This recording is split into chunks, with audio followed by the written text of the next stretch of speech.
Hi everyone, NPT back here with part 2 of my labor story. Thank you so much for all the positive feedback. I still had so many questions, so I felt like I had to come back here and do a part 2, more covering right after she was born, the first 2 weeks of bringing her home, talking about the family, our adjustment, her recovery, my recovery, dad's recovery, and everything. So I'll just jump right into it. So she was born, they put her right on my chest. One of the big things that I had on my birth plan had two things on it. One was I wanted an epidural right when I went to the hospital because I thought I was going to be in the hospital much earlier. But, by the time I got there, like I had said in my last video, I was 5 to 6 centimeters by the time I got admitted. So I was able to get my epidural. And number two was that as soon as she was born, I wanted her to do skin to skin. So they say there's so many benefits in terms of doing skin to skin. One of them being, breastfeeding, that bonding with mom and, her knowing my heart rate and just getting that intimate moment with me. So as soon as she was born, they put her right up on my chest. And it was so funny because this girl came out hungry. Like she was looking all around. And she latched right on, which I was so thankful for. She has a strong latch. She still has a very strong latch. So right away, I needed like ointment. I needed the little pads, you know what I mean? I was sore like on day 2. It was so funny because I was texting my friends and my mom friends, and they were like, you need this. Oh geez, it was really uncomfortable. So that was good in terms of breastfeeding, and I really think that skin to skin moment really helped. And it was really cute because I remember like her just laying on my chest and Dylan looking over at her, looking over at me, and be like, Tondi, we made that. I love that comment. So cute. So the first night we delivered her, she was delivered at 1 a.m. So that first night, where you can't really sleep, you're looking at your baby and you're like, what the heck just happened, right? You're kind of like talking about the process. And I was quite sore. I feel like no one really talks about like the soreness, because I thought like after I was done having the baby, I was gonna be like up, jumping. You know me, I was already trying to like start dancing and jumping out of the bed. But I was quite sore. Like every movement really hurt. I'm like, geez, this better not be permanent. So that first night went by, and the second day, you're seeing a lot of doctors, everyone's coming in, lactation is coming in, just a whole team of people are coming in. So we didn't really rest much. And she's kind of just like really tired, calm on that first day. But I want to really go into what happened on day 2 of the hospital, right? We actually got discharged after 30 hours. So it was really like within, that 14, 16 hour mark. There's this second day syndrome, I guess they call it. And I didn't know it was a thing, but the nurse told me to look it up, and it was definitely a thing. So all of a sudden, Ayla starts crying, and she's doing this cry that like, what did we do wrong? You know what I mean? And it's like this curling baby cry, and she just like mad. Nothing I was doing was making it better. And as a new mom, you're like, oh my gosh, like, am I doing something wrong? Like, what's going on? So we call the nurse over, and she's like, she's fine. She's in the second day syndrome period, where they realize they're out of the wound and they're just really upset. And they realize that they have to like they have to like work for their food, they have to get their diaper changed, just the new environment. So I really want new moms to know that this is a thing, that right when your baby's born, they cry and all these things. That's all normal. But she was so angry. I was like, oh my God, what's wrong? So that kind of passed. We got discharged right at the third, like as soon as they were like, do you want to go home or stay another night? I was like, please, I am ready to go home.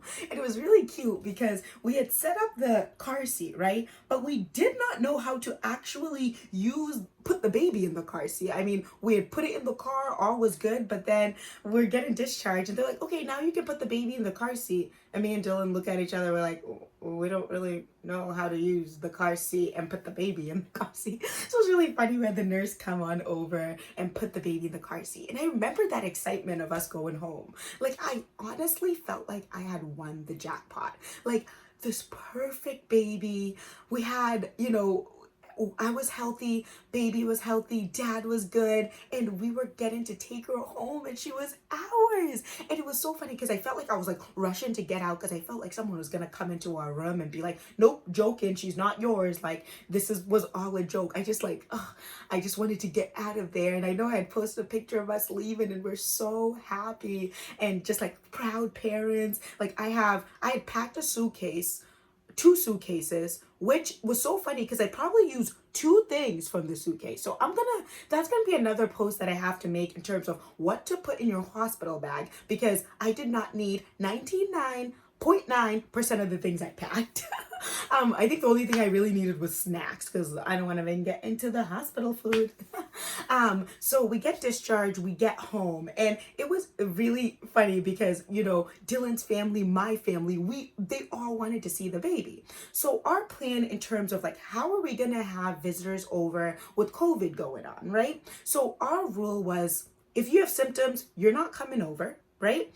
Everyone had to wear a mask. Everyone had to wash their hands. For me, and I know a lot of people might not agree with my opinion, but I was not going to take away that experience for my family. And I felt like, in terms of baby was healthy, I was healthy, Dylan's healthy, we can take the proper precautions to make sure that we're not exposing our child. And we felt comfortable with this plan. And, we said, just direct family would see the baby, right? So it was the night of us having the baby, my mom had like a celebration at the house where, Dylan's parents came over and they had dinner. They're really excited to meet their grandchild, first grandchild on my side of the family. So when we got home, of course, that day, my mom, Dylan's parents, my dad, Rejoice, Toko, my siblings, everyone came to see the baby. And, it was really nice because everyone kind of staggered. So over the period of a couple of days, everyone staggered. They kind of came 2 at a time, 3 at a time, 1 at a time, and, use those proper precautions. I think one thing I really want to emphasize is I think my journey in recovery and how I'm doing so well postpartum is really related to all the support and love that I've received from my family and friends. So they did this amazing thing, which I recommend to all new moms, called a meal train. So there was actually a website that they did, and Ash, my sister-in-law, set it all up with all my family, all Dylan's family, and they did a meal train, right? So what happens is every single day, I think the meal train ended like yesterday. We're at the 3-week period now. I'm like, can we please keep that going? Where they bring us meals every single day. So each person signs up for a day. So on day 1, my mom was signed up. So she brought us breakfast, lunch, and dinner, groceries, anything we could have possibly needed. Next day, I think Dylan's mom was signed up. So, every single day was covered and we didn't have to worry at all about food. And another helpful thing is my sister's sister-in-law came over and they held the baby as I got to, do some self-care, rest, nap, do whatever I needed to do as mommy, and feel like I had a lot of support. So that was very helpful. They were so much support. There was so much love. I forgot my train of thought there for a minute, but yeah, so I think that meal train was really great. Another thing that I felt was very helpful was the preparation we also did before. So the house was very clean, and everything was ready to go. The thing that for all my Zim sisters out there, it is very common that after delivery, you go over to the mom's house. So like I would go over to my mom's house for a period of 2 to 3 weeks where, I would completely recover. But with COVID happening and, with my comfort zone, I definitely wanted to come back to my house and be in my environment after recovery. But my mom and everyone was really around and very supportive. So breastfeeding, started off really well for me. Baby was eating, gaining. You could see like she was loves her milk. So for the first couple of days, I was feeding every single 2 hours. So I had a lot of discomfort, and I needed, the gel pads, the ointment, all that stuff right away. So I think, before during the end of your pregnancy, making sure you have all the breastfeeding supplies was definitely very helpful for me for my preparation. So that was, something that was the engorgement and all that was something that I wish I had known a little bit more about prior. So I was ready. I was texting my friend Lauren and Jess and like Nicole and asking them like, is this all normal in terms of like this discomfort I'm feeling? And I guess that's completely normal. So that engorgement is what happens when the baby is feeding, and the body's trying to supplement enough milk for the baby depending on her demand. So me feeding her every 2 hours meant I was producing a lot of milk. And in the hospital they told me not to pump for 3 weeks, but I had to express some of the milk out just to get some of that relief. So which was really helpful. I'll go more into breastfeeding. I feel like that's a big topic that really needs to be addressed. But we had a really good experience with that. And after a week, I took her. So she was born at 6 pounds 4 ounces. I took her to see the pediatrician, and she was 7 pounds 7 ounces. And they're like, "Girl, you are feeding that baby." So I stopped doing the every 2 hours feed. So now she feeds on demand. So usually her schedule is she'll feed during the day every 2 to 3 hours, and then at night every 4 hours. And then she has her little fussy period, which is around 10 to 12, where she just like, I call it her little fussy drama queen period. But in terms of that, that's going really well. What else did I want to touch on? So I do use coconut oil for my stomach rub, which I think was really helpful, right? In terms of like, I had more stretch marks after the pregnancy. I think that they were just more noticeable after the baby was out, and I was really like observing my stomach. I was like, oh wow. So I've been rubbing oils daily, twice daily, which has been really helpful. I'll share the oil I use, and also breastfeeding really helped that body get back to shape. Look at this. I'm feeling great.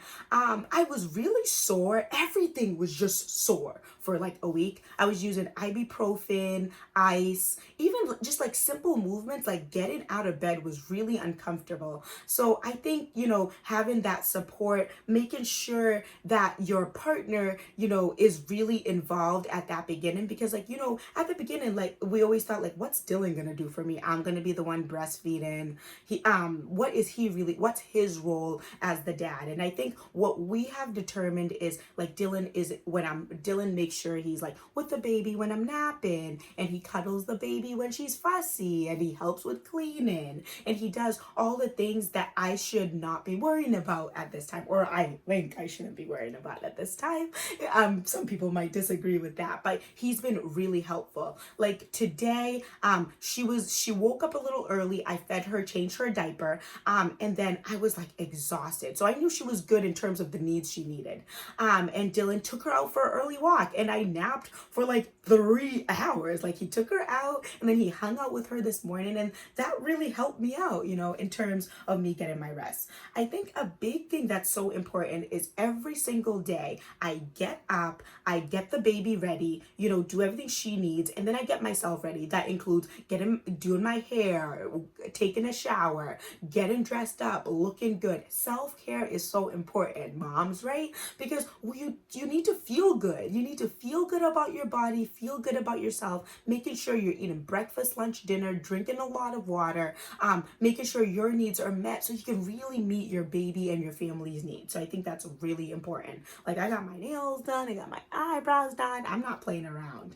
And in terms of skincare, I have realized that I am breaking out a little bit. So I have been using my Native Roots. Shout out to Native Roots. I'm always loyal to you. Love those products. They've really been helping me. I'm still having my glow, so that's really exciting. And I'm still just, doing my basic skincare, which I can go into, but being the main thing being, Native Roots.